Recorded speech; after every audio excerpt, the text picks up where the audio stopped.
अब हम शीघ्र ही अपने राज्य पहुंच जाएंगे तथा पिताश्री का यज्ञ पूर्ण हो जाएगा। हाँ, अश्वमेध यज्ञ के इस अश्व की परिक्रमा हम लोगों ने पूर्ण करवा ली है। आज रात्रि हम सब यहीं विश्राम करेंगे और प्रातः पुनः हम सब यात्रा प्रारंभ करेंगे। जी बहुत अच्छा।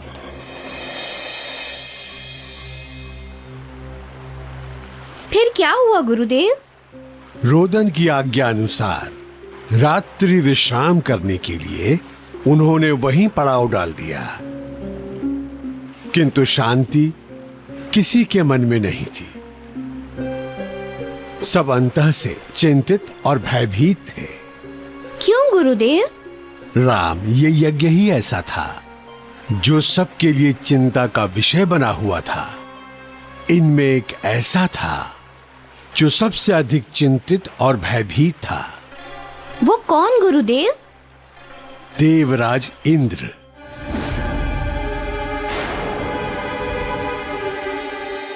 देवराज सबसे अधिक चिंतित थे इस यज्ञ को लेकर। वो क्यों गुरुदेव? वो इतना चिंतित क्यों थे? क्योंकि तुम्हारे पूर्वजों में इतनी शक्ति थी कि वो स्वर्ग तक भी सशरीर जा सकते थे। वो किसी लोक को भी परास्त कर सकते थे, विजय प्राप्त कर सकते थे। यदि ये यज्ञ पूर्ण हो जाता तो तुम्हारे पूर्वज इतने शक्तिशाली हो जाते कि तुम्हारे पूर्वजों का सामना करने से इंद्र भी असमर्थ हो जाता। और यही कारण था कि इंद्र का सिंहासन भी डोलने लगा। तो देव राजेंद्र अपने सिंहासन डोलने से चिंतित थे? हाँ राम, बिल्कुल सही समझा तुमने।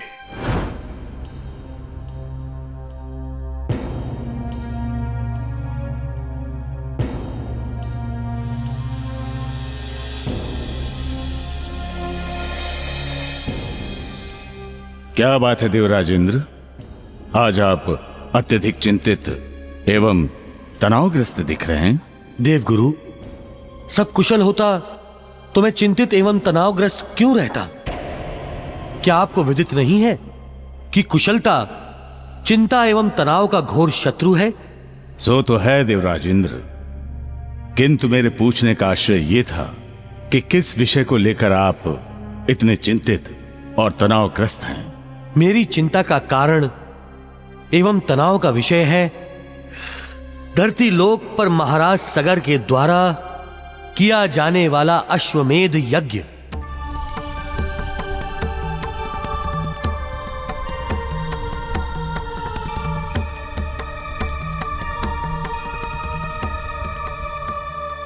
उससे आप क्यों चिंतित हैं देवराज? क्योंकि यदि महाराज सगर अपने यज्ञ में सफल हो गए तो वो अपार शक्ति के स्वामी बन जाएंगे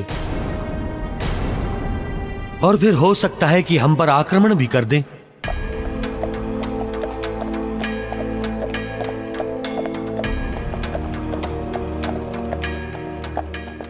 और आप तो प्राणियों का स्वभाव जानते ही हैं देवगुरु कि असुरों से लेकर मानव तक के मन में स्वर्ग को प्राप्त करने की लालसा सदैव रहती है।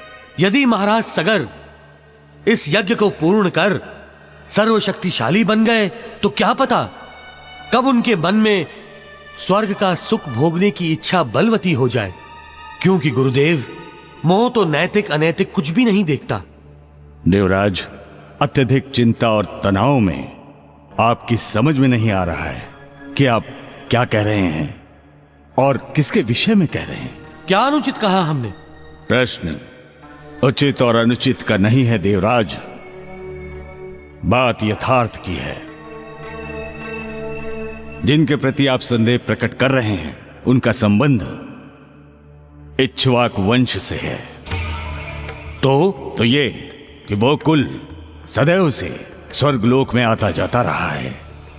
आपके मन में यह संदेह क्यों उत्पन्न हुआ कि वो ऐसा करेंगे? मानव मन कभी विश्वसनीय नहीं होता देवगुरु। कब उसमें कुटिलता प्रवेश कर जाए कोई नहीं जानता। और फिर उनके कुल में तो कुटिलता का जीवित प्रमाण है। उनका पुत्र रोदन और उसके अन्य भाई भी तो कुटिल स्वभाव वाले हैं। और कुटिल स्वभाव वाले कब किसके हेतु संकट बन जाएं, कोई भविष्यवाणी नहीं की जा सकती।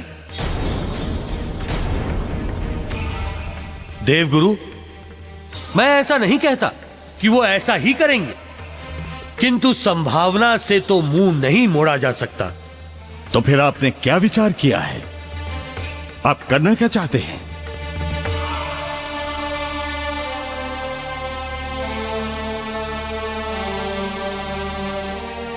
कोई स्वर्ग लोक पर संकट बने, मुझे स्वीकार नहीं है देवगुरु। मैं स्वर्ग लोक पर संकट की छाया मात्र नहीं पड़ने दूंगा। किसी को भी संकट नहीं बनने दूंगा मैं। ये लोक, ये सिंहासन केवल देवराज इंद्र का है और देवराज इंद्र का ही रहेगा सदैव। इस सिंहासन को मैं किसी को भी स्पर्श तक नहीं करने दूंगा। फिर आसीन होना तो बड़े दूर की बात है। और बड़े दूर की बात क्या गुरुदेव, स्वप्न है, स्वप्न। स्वप्न गुरुदेव, स्वप्न।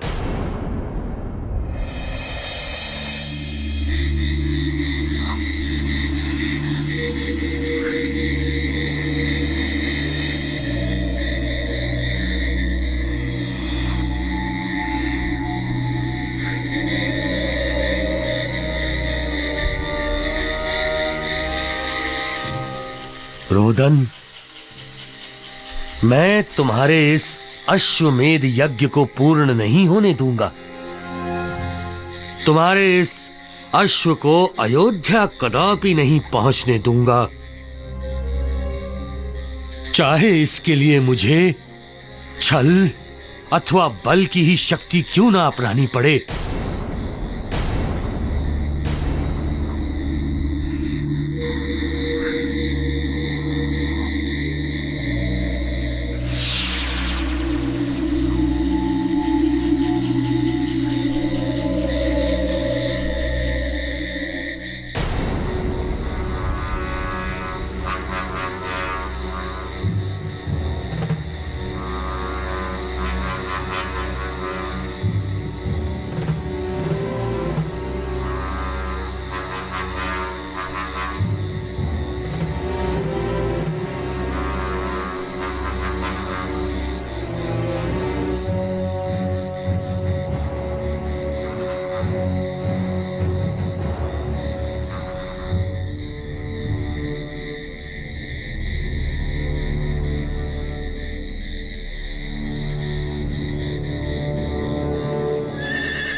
रोदन, ये अश्व तुम्हें संसार के किसी भी कोने में नहीं प्राप्त होगा। किसी भी कोने में ही क्यों, किसी को भी नहीं प्राप्त होगा, क्योंकि मैं इस अश्व को लेकर पाताल जा रहा हूं। पाताल। कहां गया? अरे भाई, उठो भाई, उठो भाई, कहां गया? अश्वमेध यज्ञ का अश्व कहां गया? देखो, देखो उसे शीघ्र ढूंढो। इतना बड़ा अनर्थ कैसे हो गया? ढूंढो। तुम उधर देखो, तुम उस दिशा में देखो।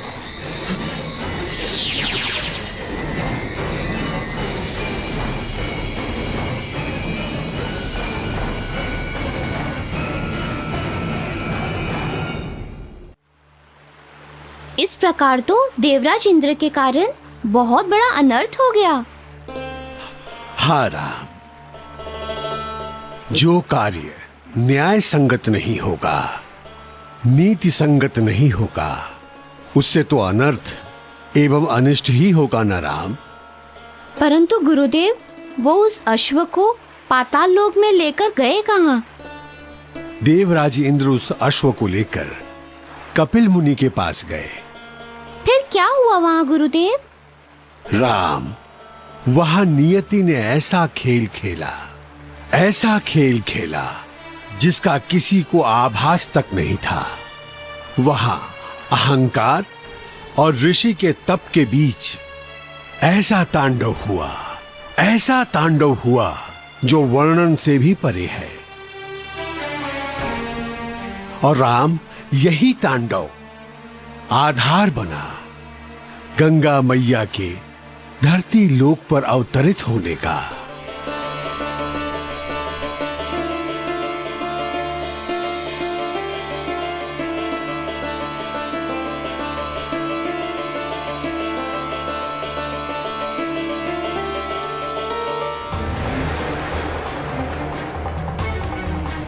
ॐ या देवी सर्वभूतेषु मातृरूपेण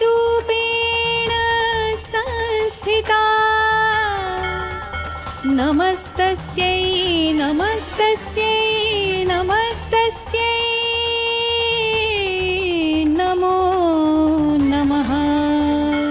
हनुमान, आज हम तुम्हें वो शक्ति के विषय में ज्ञान देंगे जो आदि शक्ति है, महाशक्ति, जो इस सृष्टि का मूल आधार है, जिससे समस्त संसार का निर्माण हुआ है, जिसके कारण इस जगत का अस्तित्व है। वो ऐसी महाशक्ति कौन है गुरुदेव, जिसके गर्भ से इस संसार का उद्भव हुआ है, जिसके माध्यम से इस संसार ने जन्म लिया है? वो शक्ति है स्त्री। स्त्री ही वो शक्ति है जो इस धराधर जगत के कण कण में प्राप्त है। पूर्णता एवं निर्माण की ठोस आधार, यही वो महाशक्ति है जिससे सृष्टि का जन्म होता है, इसका निर्माण होता है।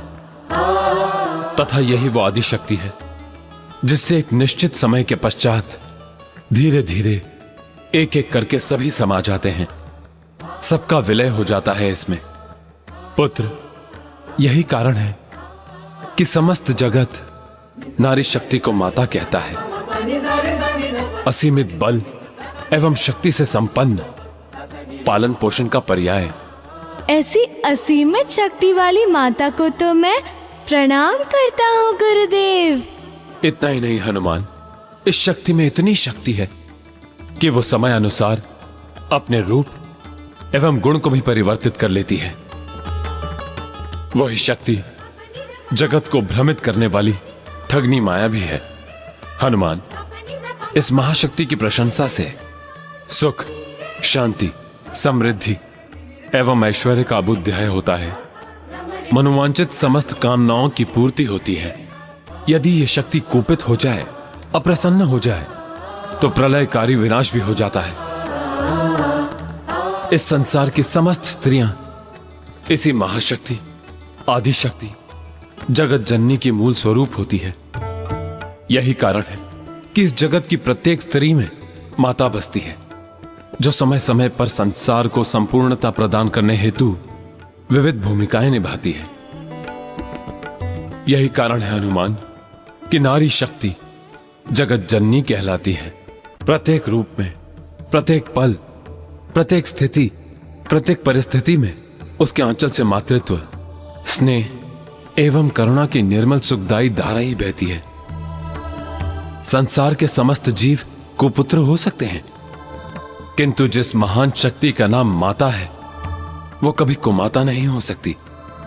तब तो मैं सौभाग्यशाली हूँ कि माता सीता मेरी माता है, वो भी जगत जननी का ही स्वरूप है। आपका बहुत बहुत आभार गुरुदेव। मैं आपको वचन देता हूँ गुरुदेव, आज से आपका ये शिष्य हनुमान संसार की प्रत्येक स्त्री को माता के रूप में ही देखेगा।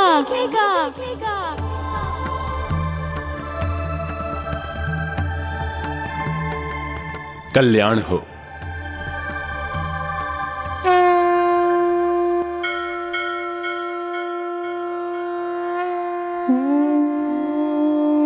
भुवन भास्कराय नमः।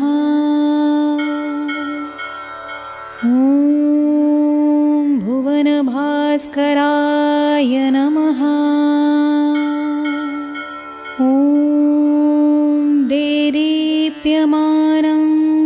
मुकुटं स्फुरन्मकरकुण्डलम् ध्यात्वा सहस्रकिरणं स्तोत्रमेतदुदीरयेत्। शिरो मे भास्करः पातु ललाटं मे मितद्युतिः नेत्रे दिनमणिः पातु श्रवणे वासरेश्वरः। ॐ भुवनभास्कराय नमः।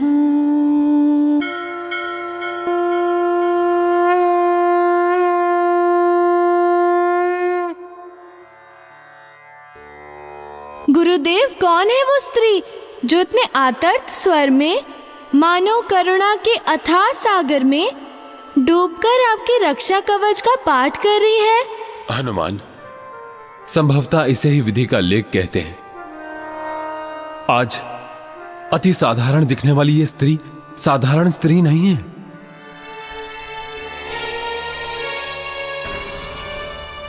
एक असाधारण नारी है। असाधारण? किस प्रकार गुरुदेव? किस रूप में गुरुदेव? ये गंधर्व लोक की राजकुमारी गंधर्व कन्या रशिता है। गंधर्व लोक की राजकुमारी गंधर्व कन्या इस स्थिति में, वो भी धरती लोक पर? ऐसा क्या हुआ है इनके साथ गुरुदेव? विपत्ता का विशाल पर्वत टूट पड़ा इसके ऊपर।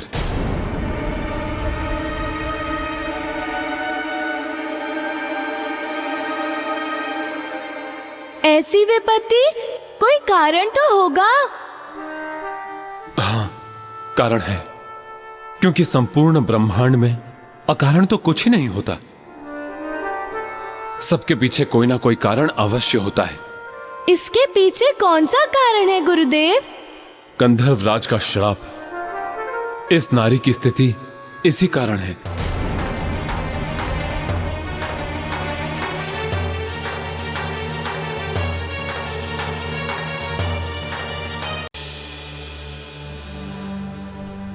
गुरुदेव, कौन है वो स्त्री?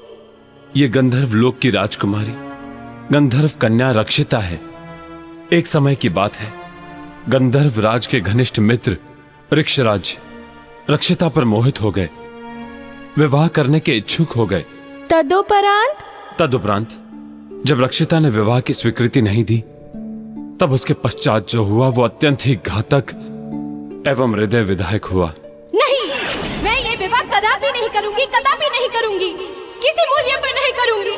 सुन लीजिए आप लोग, मैं आजीवन अविवाहित रह जाऊंगी, किंतु इनके साथ मैं विवाह नहीं करूंगी, नहीं करूंगी। परंतु क्यों पुत्री? यक्षराज जी हमारे घनिष्ठ मित्र हैं। विवाह में मन मुख्य होता है पिताश्री, मित्र अथवा मित्रता नहीं। इनका मन है, इन्होंने तुम्हें पसंद किया है, तभी स्वयं चलकर तुम्हारे पास विवाह का प्रस्ताव लेकर आए हैं। प्रस्ताव तो स्वीकृत तथा अस्वीकृत दोनों किए जाते हैं। इस आधार पर मैं इस प्रस्ताव को अस्वीकृत करती हूँ। परंतु राजा मैं हूँ, प्रस्ताव की स्वीकृति या अस्वीकृति पर मेरा अधिकार है, तथा मैंने इस प्रस्ताव को स्वीकृत किया है। अतएव तुम्हें इनसे ही विवाह करना होगा, यह मेरा आदेश है। ये कैसा कठोर यातनादायी आदेश दे रहे हैं आप? ऐसा तुम्हें प्रतीत हो रहा है। विवाह जीवन का एक महत्वपूर्ण संस्कार है, इसे करना ही होता है पुत्री। केवल महत्वपूर्ण नहीं पिताश्री, निर्णायक संस्कार कहिए। शेष जीवन सुखमय होगा अथवा दुखमय, विवाह से ही निर्णय होता है। तथा जिसे कोई कन्या जानती नहीं, उससे विवाह करके वो कदापि सुखी जीवन नहीं जी सकती। नहीं पुत्री, ऐसा नहीं है। इनके साथ तुम्हारा जीवन अत्यंत सुखमय होगा। तुम्हें ये कदापि किसी प्रकार का कष्ट अनुभव नहीं होने देंगे। अतएव तुम अपना निर्णय परिवर्तित करो और इनके संग विवाह की सहमति दो।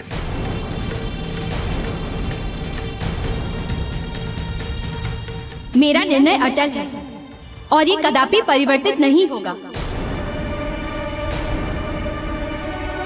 एक बार पुनः कहती हूँ, मैं इनसे विवाह नहीं करूंगी, नहीं करूंगी, नहीं करूंगी। देखो रक्षिता, अति सर्वत्र वर्जित। तुम्हें किसी भी कार्य में अति नहीं करनी चाहिए। एवं तब से तुम अति किए जा रही हो। अपने हठ का, मेरे अपमान का, अपने पिता के सम्मान का और सबका। यदि मैं तुमसे प्रेम नहीं करता होता तो बड़ा कठोर दंड देता तुम्हें, परंतु मैं तुमसे सच्चे हृदय से प्रेम करता हूं। मेरी भावनाओं को समझो, अपना हठ छोड़ दो, अपना निर्णय बदल दो।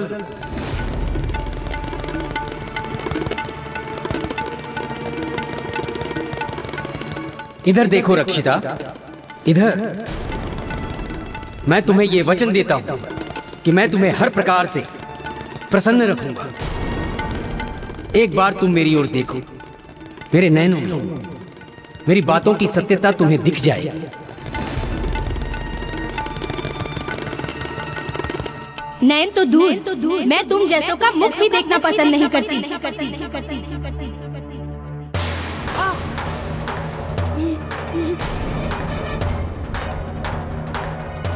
हाथ छोड़ो। यदि तुमने मुझसे अपनी इच्छा से प्रसन्नता पूर्वक विवाह नहीं करोगी तो मैं तुमसे बलपूर्वक विवाह करूंगा। तुम्हारी इच्छा के विरुद्ध स्मरण रहे। चलो।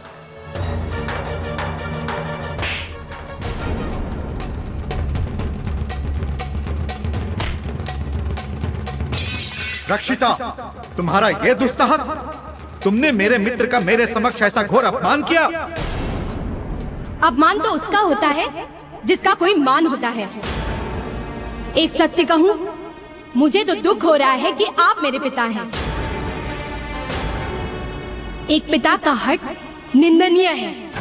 पिता तो वो होते हैं जो अपने आंखों के समक्ष ऐसे दुष्कृत्य को होते देख या तो लज्जा से मर जाते हैं या फिर अपनी पुत्री की रक्षा हेतु उस प्राणी की हत्या कर देते हैं। किंतु आप तो ना जाने किस मिट्टी से बने पिता है मेरे। रक्षिता, मौन हो जाओ, अन्यथा क्या कर देंगे आप?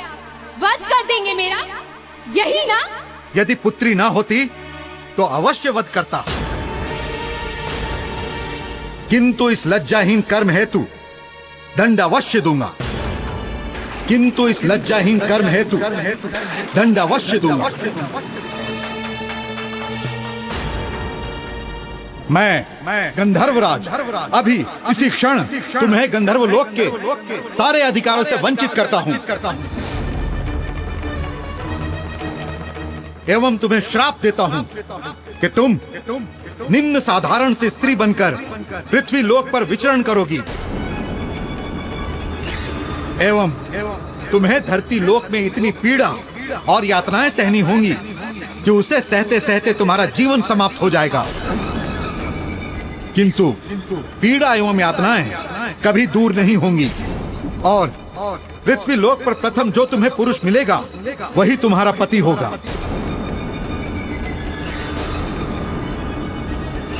यही मेरा श्राप है तथा यही तुम्हारा दंड। पृथ्वी लोक पर प्रथम जो तुम्हें पुरुष मिलेगा वही तुम्हारा पति होगा। यही मेरा श्राप है तथा यही तुम्हारा दंड। एवं इस प्रकार गंधर्व राजकुमारी के समस्त अधिकार छीने गए तथा उसे श्रापग्रस्त धरती लोक पर जाना पड़ा।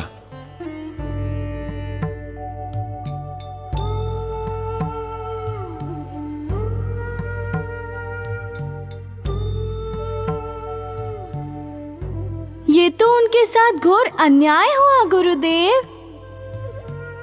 किसी पुरुष के साथ एक स्त्री का बिना उसकी स्वीकृति अथवा इच्छा के विवाह करवाने का प्रयास स्त्री का अपमान है, एक माता का अपमान है। तुम अपने विचार में सही हो मारुति, परंतु शब्द रूप में श्राप का वाण तो चल गया था, उसे उसका आघात तो सहन करना ही था। जी गुरुदेव, तभी तो उन्हें धरती लोक पर जाना पड़ा, अन्यथा क्यों जाती?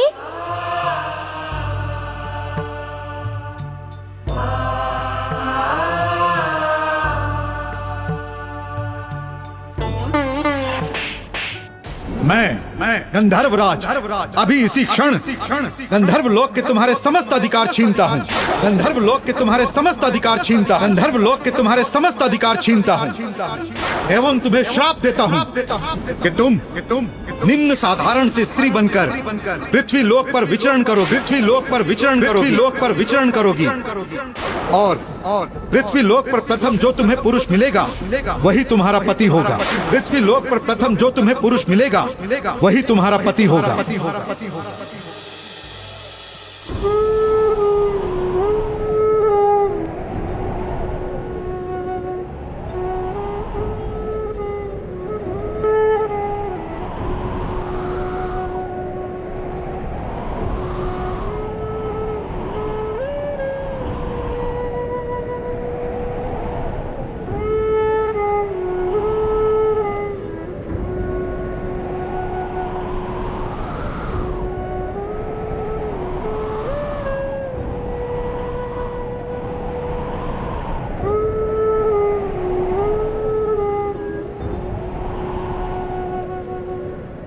पृथ्वी लोक पर प्रथम जो तुम्हें पुरुष मिलेगा वही तुम्हारा पति होगा।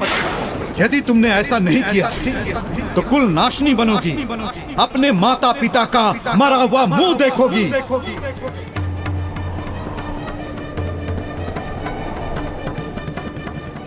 आज से अतएव अभी से मैं आपको मन, वचन, कर्म तथा धर्म चारों से अपना पति स्वीकार करती हूँ।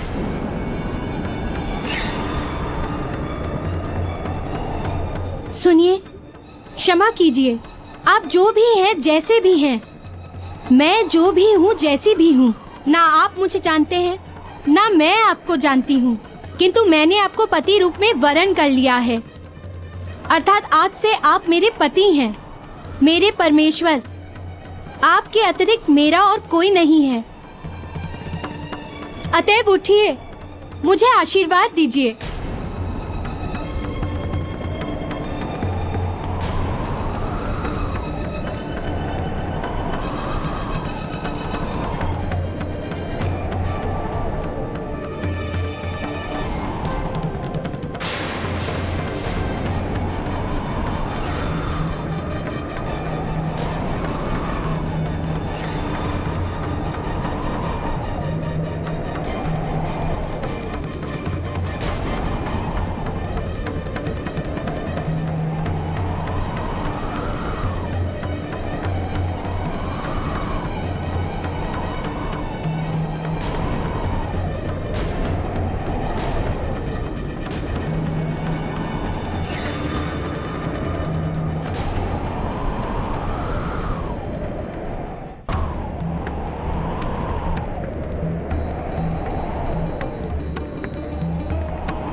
पुत्री, तुम कौन हो? इस कुष्ठ रोगी को क्यों स्पर्श कर रही हो? दूर हो जाओ इससे। हाँ, माता जी सत्य कह रही है, ये पापी है, तभी तो अपने कर्मों का दंड भोग रहा है। छोड़ दो इसे, अन्यथा तुझे भी कुष्ठ रोग हो जाएगा। हाँ बेटी, छोड़ दो उसे, छोड़ दो। आप लोगों का बहुत बहुत धन्यवाद कि आप मुझ अपरिचित कन्या की इतनी चिंता कर रहे हैं, किंतु संभवतः आप लोगों को ये ज्ञात नहीं कि ये मेरे कौन है। ये कौन है? ये मेरे पति हैं। हाँ? एवं पति पर कितना भी घोर संकट क्यों ना आए, वो कितनी भी बुरी परिस्थिति में क्यों ना घिर जाए, एक पतिव्रता नारी उसे कदापि नहीं छोड़ती।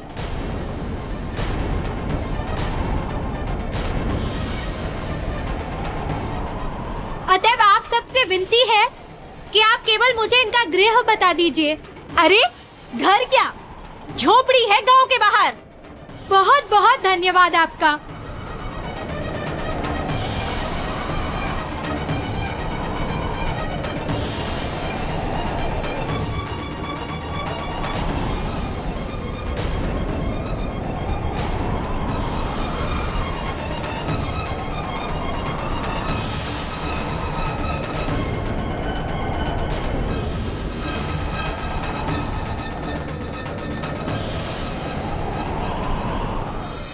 गुरुदेव, ये तो यथार्थ में अन्याय है, असंगत व्यवहार है एवं स्त्री के साथ निर्मम तथा क्रूरतम व्यवहार है। किसी अन्य के अहंकार एवं जड़ता का फल कोई और भोग रहा है। देवी रक्षिता के हृदय पर क्या बीत रही होगी? वो कैसे इस अनमेल विवाह को सहन कर रही होंगी? तुम व्यथित इस कारण हो रहे हो हनुमान, क्योंकि रक्षिता का पति रोगी है, असक्त है। इसी बात की तो पीड़ा होगी ना रक्षिता को। हाँ गुरुदेव, सबसे बड़ा धन तो स्वास्थ्य ही है ना। हाँ पुत्र, इस संसार में निरोगी शरीर से बड़ा धन और कुछ नहीं होता। अतएव अब तुम्हें अपने दायित्व का निर्वाह करना होगा। मेरा दायित्व क्या है गुरुदेव? तुम्हारा दायित्व यह है कि अब तुम रक्षिता की पीड़ा को हरोगे एवं उसके पति के रोग का नाश करोगे। मैं? हाँ पुत्र, तुम, क्योंकि वो भी आदिशक्ति का मूल स्वरूप है, देवी स्वरूप, माता स्वरूप। वो बचपन से ही हमारी परम भक्त है तथा तुम हमारे प्रिय शिष्य। वो सदैव हमारी भक्ति करती आई है। कभी आज तक उसका एक भी पल ऐसा नहीं व्यतीत हुआ जब उसने हमें अपने हृदय से भुलाया हो। अपने आराध्य पर अटूट आस्था का प्रमाण भी तुमने स्वयं देख लिया कि कैसे इतनी विपदा के पश्चात भी उसने मुझे सुमिरन नहीं छोड़ा। और ऐसी आस्था, ऐसी श्रद्धा, ऐसा अनुराग केवल और केवल महाशक्ति रूपा माता के अंदर ही हो सकता है। पुत्र, मेरी हार्दिक इच्छा है कि मेरा परम शिष्य हनुमान उस पतिव्रत, समर्पित एवं सच्चे भक्त कन्या की पीड़ा हरे तथा उसके पति के रोग का नाश करे। तुम्हें यह करना होगा मारुति। गुरुदेव, आपके दिए ज्ञान के आधार पर आपकी आज्ञा को मैं शिरोधार्य करता हूँ। ये कार्य मैं अवश्य करूँगा। माता रक्षिता को उनकी पीड़ा से मुक्ति तथा उनके पति को रोग मुक्त अवश्य करूँगा। परंतु स्मरण रहे, यह कार्य इतना सहज नहीं है, अत्यंत कठिन कार्य हनुमान। आप चिंता ना करें गुरुदेव, मैं विकट एवं विषम परिस्थिति होने के पश्चात भी माता रक्षिता की पीड़ा को दूर करूंगा तथा उनके पति परमेश्वर के रोग का विनाश करूंगा। आशीर्वाद दीजिए गुरुदेव।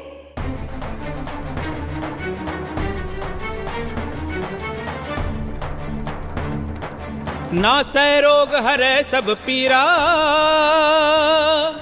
जपत निरंतर हनुमत बीरा। नासै रोग हरै सब पीरा, जपत निरंतर हनुमत बीरा। नासै रोग हरै सब पीरा, जपत निरंतर हनुमत बीरा। नासै रोग हरै सब पीरा, जपत निरंतर हनुमत बीरा।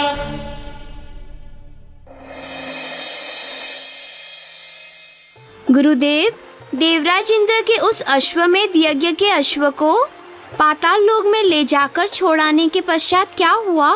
राम, रुदन अपने 60,000 भाइयों के साथ उस अश्व को संपूर्ण धरती लोक पर खोजते खोजते पाताल लोक में जब कपिल मुनि के आश्रम में पहुंचा तो वहां के दृश्य को देखकर उसके क्रोध की सीमा न रही और अपनी उसी क्रोधाग्नि में वो सब के सब जलकर भस्म होने लगे।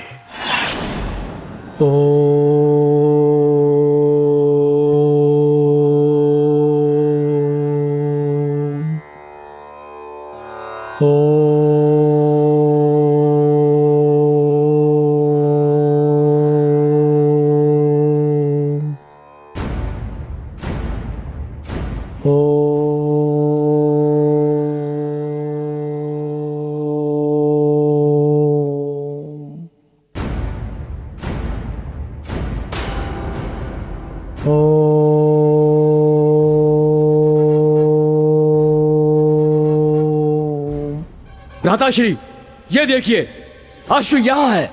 प्रतीत होता है इसी मुनि ने ही इसे चुराकर यहाँ लाया है।